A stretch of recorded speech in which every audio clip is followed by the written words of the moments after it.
our math is $50 per meal. We usually spend like $40 a meal What? for lunch every day at work. Really? The client pays for our food. Oh.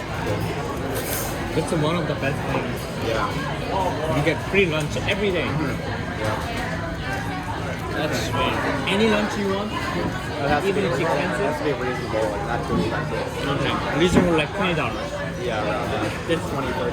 That's really expensive in my perspective. Yeah. Every day. Where's your food? They forgot. Where's your food? Maybe he wasn't here. They thought he was home.